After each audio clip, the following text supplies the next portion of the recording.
I believe you were saying, this isn't the only way. This is what works for me. Right. And I thought it was really great. Yeah, I mean, there's a lot of things when you do carbon, you can ruin it if you go to put clear on it, if you don't have it cleaned well, as far as like getting off the carbon itself, the film. And yeah, so there's some good tips in there that I've learned from ruining things, right? I mean, nobody learns anything if you don't fuck it up. You know what I mean? It's like, you don't learn unless you've ruined it, cost you in the wallet. You can get away with a lot of things in your life, but when it hits you in the wallet, you learn. Real quick, Otherwise you're like, oh, this is easy, and then, but when it bites you, the worst part for me is I can't remember that it bit me before and I do it again. Yeah. My memory's good. It's just short. Yeah. You're just refreshing yourself. That's all. Exactly. I mean, it's okay. I mean, I do it all the time. Oh God. Yeah, that's awesome. That's awesome. Yeah. Yeah, that's great. Yeah, I'm gonna have to go on there because I need to get some tips for my bus. Because there you go. I can tell you what, you're gonna need a big pot sprayer. You ain't gonna do that with a handheld gravity-fed paint sprayer. No. And I don't want to be anywhere near your neighbors, or you'll be buffing everybody's car in 2 neighborhoods with all the overspray you're gonna have. Hey, I live in the hood, so they ain't gonna know no better. He's better off with a roller and just sand it out. Paint it at night when your mom's not around. That's my key for you. Don't blow the house up either.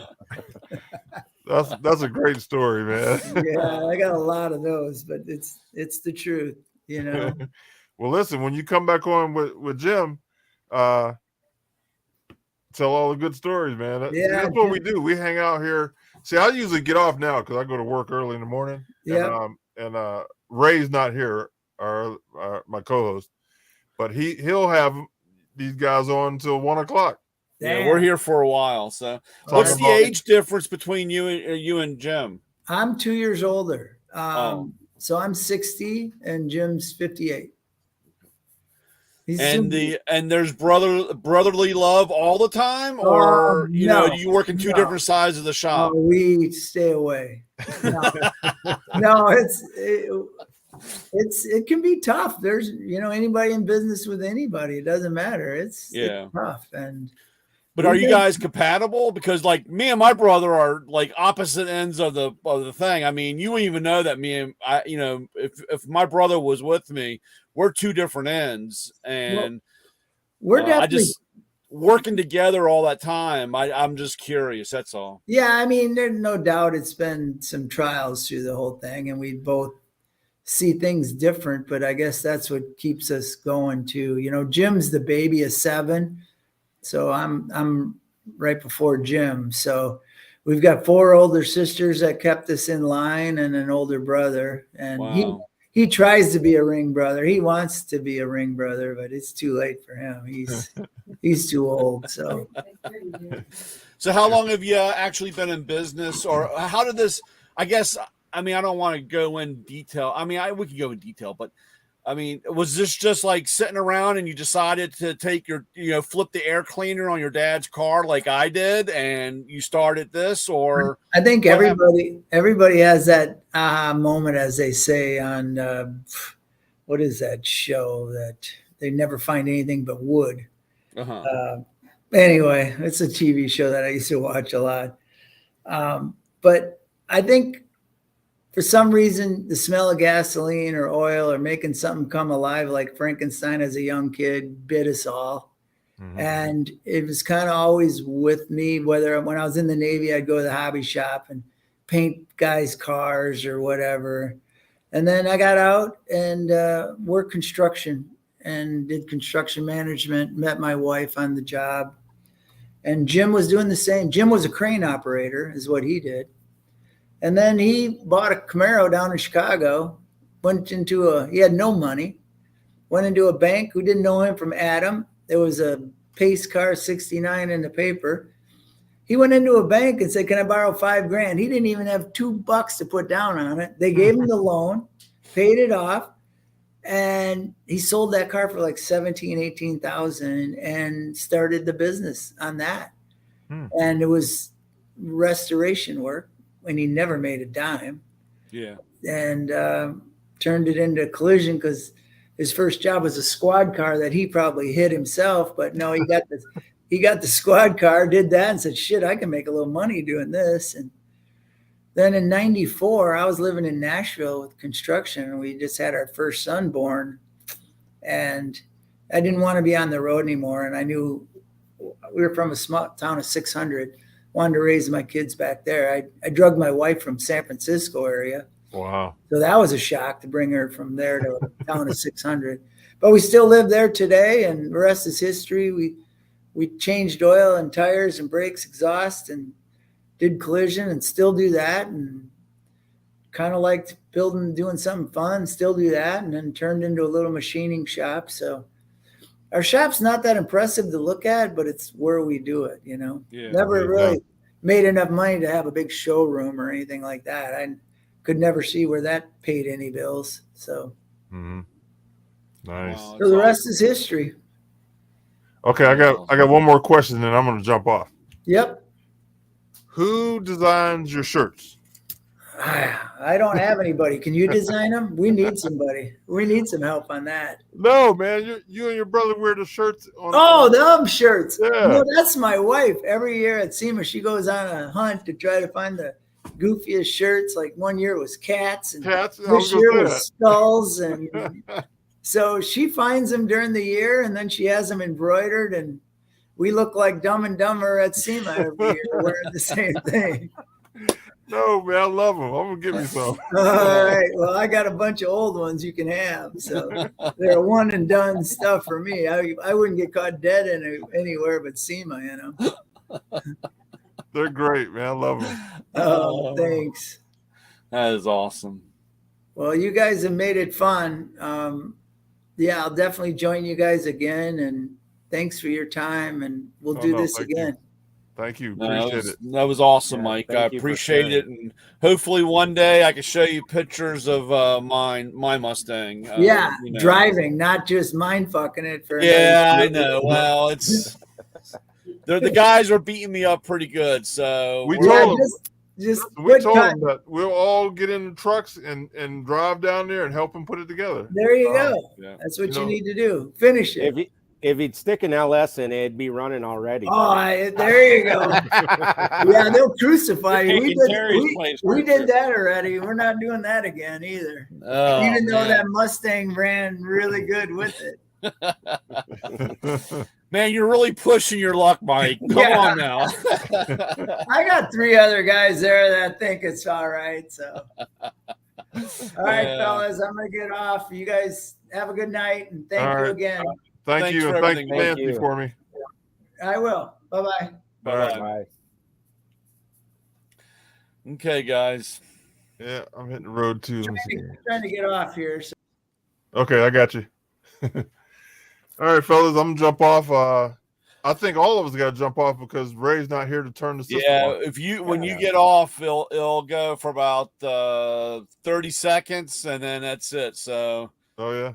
whatever we're gonna make for a midnight snack, it's got to be quick because that's it. All right, guys, I How many appreciate you. tacos?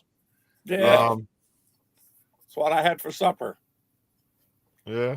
Yeah. Hey, tacos, man. I'm in Arizona. Is that Go why the ahead. snow came down here? Don't look at me. I don't like snow. Neither does my wife. She got up You, there, got- came in you last guys got night. more snow than we've gotten all year. Yeah. She came in for taking a shower last night about 11 o'clock, and she said, "Look at this shit. Snowflakes all over her. It was white outside. Well, what is she doing outside taking a shower? She's not outside taking. We walked to the shower house. I'm just giving you a hard time, Papa. Are I you know back? that. Are you back in Tucson again? Oh you yeah, in we're back on the courtside? base. Yeah, yeah. Oh. We got a pretty decent snowing last night Yes, we Good. did. for the desert. Good.